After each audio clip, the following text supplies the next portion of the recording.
Not a good day for the Greens. No, and very disappointing, very hard for people who worked really hard. And but that's, well, firstly, we thank everyone who did vote for us. We're a democratic constitutional party. We trust in the people, and we're going to have a bad day, and there's no two ways about that. You could lose every TD. We could, but we could also win a couple or that are still in the mix. So let's wait and see how the transfers work out.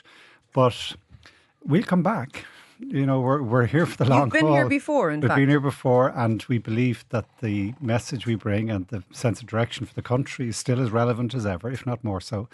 And that's what you do. You have to have resilience. Sorry, Ciara. What was it? Why have you done so badly? Because you've been in government, you have delivered a lot of what you committed to doing in the programme for government. I mean, there was very much a green tinge to this government.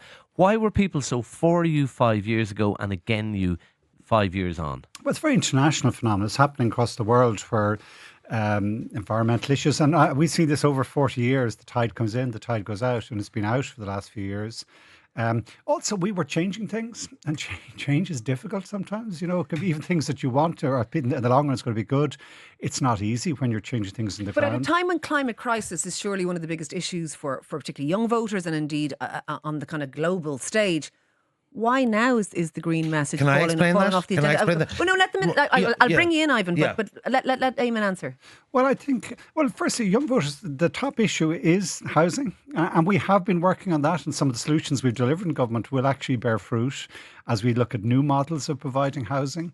So, but that, I think, has been for anyone who's younger, rightly feels I have to be able to have the same life, family, be able to raise family the same way that my parents did. And that's not the case at the moment. And I think that is where a lot of young people were voting on that issue, understandably. Ivan, you have a view. Well, the rejection of the Greens has nothing to do with the environmental or sustainability agenda.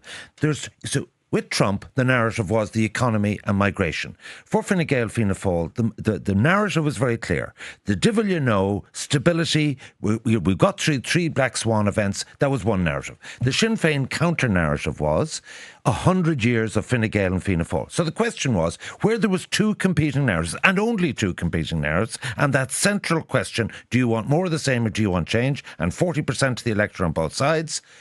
Where were the Greens then? They were of the government, but they weren't for the government. But surely the Greens were in that stability basket. But say you were in Dublin South, Rathdown, and you really love Fine Gael, the government, right? You'd vote firstly for Fine Gael, then for Fianna Fáil. Would you really include the Greens if you hate the government? And Catherine Martin would have got 4,000 anti-Sinn Féin, anti-government votes. They got the biggest transfer from Sinn Féin. All that anti-establishment. They weren't going to get that coming out of government. So they were caught in the middle of the road on the central narrative questions. Would you agree, Eamon? Yeah, we were caught in a variety of different ways.